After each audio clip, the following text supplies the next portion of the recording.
अस्सलाम वालेकुम। 8th class आपकी 21 मई की डायरी है। कहानी है बहादुर लोग दिलों पर हुकूमत करते हैं। ये 8th क्लास ये कहानी ज़हीरुद्दीन बाबर के बारे में है। बाबर की बहादुरी या बाबर की दिलेरी के नाम से भी ये कहानी आपके पेपर में आ सकती है। और नतीजे के तौर पे जो नतीजा इसमें अब आज की तारीख में हमारे सबक में है कि बहादुर लोग दिलों पर हुकूमत करते हैं, इस अखलाकी सबक की वजह से भी आ सकती है, यानी दोनों नामों की वजह से आ सकती है। अपने नाम की वजह से भी आ सकती है बाबर की दिलेरी, या फिर बहादुर लोग दिलों पर हुकूमत करते हैं, ये इसका अखलाकी सबक है जी। ज़हीरुद्दीन बाबर जो है वो सल्तनत मुगलिया का बानी था, बहुत बहादुर आदमी था और बेहतरीन सिपा सालार भी रहा। और अपनी दौर हुकूमत में इसने बहुत ज़्यादा बहादुरी के काम अंजाम दिए। अपनी राया के साथ बहुत उम्दा इसका सलूक था और बाबर की बेहतरीन निज़ाम हुकूमत की वजह से ये अपने जो राया थी उनके दिलों पर हुकूमत करता था। इस कहानी में बताया गया है कि ज़हीरुद्दीन बाबर के हाथों किसी जंग में एक शख्स का जो बाप था वो मारा गया। अब वो जिस सिपाही का बाप जंग में मारा गया उसके दिल में बहुत ज़्यादा बुरे जज्बात थे। वो चाहता था कि अपने बाप का बदला ज़हीरुद्दीन बाबर से ले। बदला लेने की उसके दिल में बहुत ज़्यादा ख्वाहिश पैदा हुई, तो उसने एक प्रोग्राम बनाया और तरतीब दिया इस बात को कि वो ज़हीरुद्दीन बाबर पर हमला करेगा और उसको मार देगा। उसने जहर में एक खंजर था वो डबो लिया और लेकर उस खंजर को घर से निकला ताकि ज़हीरुद्दीन बाबर पर हमला करे। जब वो घर से निकला तो अचानक उसने बाज़ार में देखा कि बहुत ज़्यादा शोर बुलंद हुआ और लोगों में भगदड़ मच गई, क्योंकि एक हाथी जो था वो मस्त हुआ था और चंगाड़ता हुआ बाज़ार से गुजर रहा था। सारे लोग अपनी अपनी जानें बचाने के लिए इधर उधर भाग रहे थे।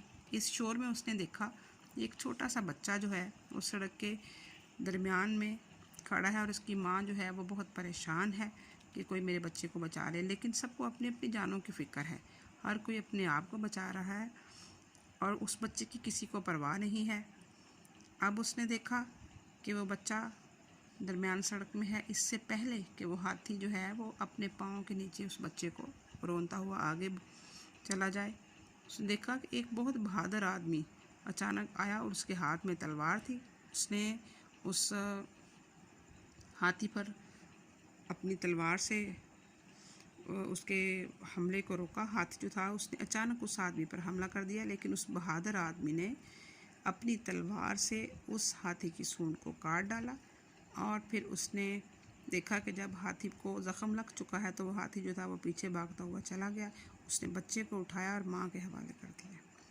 8th क्लास जब उस सिपाही ने जो बदला लेने की गर्ज से घर से निकला था, उसने देखा कि ये तो बहुत बहादुर आदमी है, ये तो इंसानियत पर राज करने वाला है, इसको अगर मैं कत्ल करता हूँ तो ये इंसानियत की तौहीन है कि ये एक सच्चा और बहादुर इंसान है।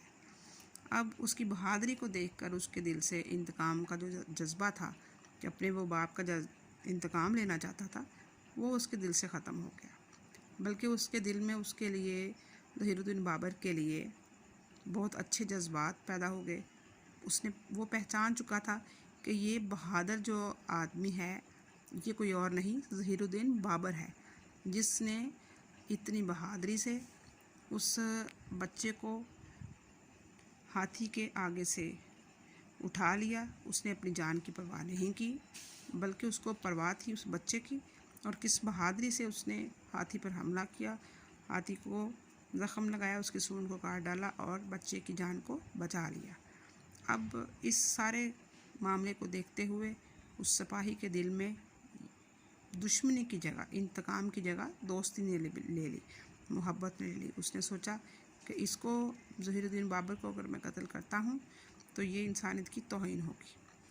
उसने आगे बढ़कर ज़हीरुद्दीन से माफ़ी मांग ली, उससे उसके कदमों से लिपट गया। अब ज़हीरुद्दीन बाबर ने उसको अपने सीने से लगा लिया और दोस्तों में शामिल कर लिया। 8th क्लास ये कहानी जो है हमें सबक देती है कि जो बहादुर लोग होते हैं वो दिलों पर हुकूमत करते हैं, राज करते हैं। क्योंकि सिपाही के दिल में भी इंतकाम था, लेकिन उसका इंतकाम उसकी बहादुरी को देखकर मोहब्बत और दोस्ती में बदल गया।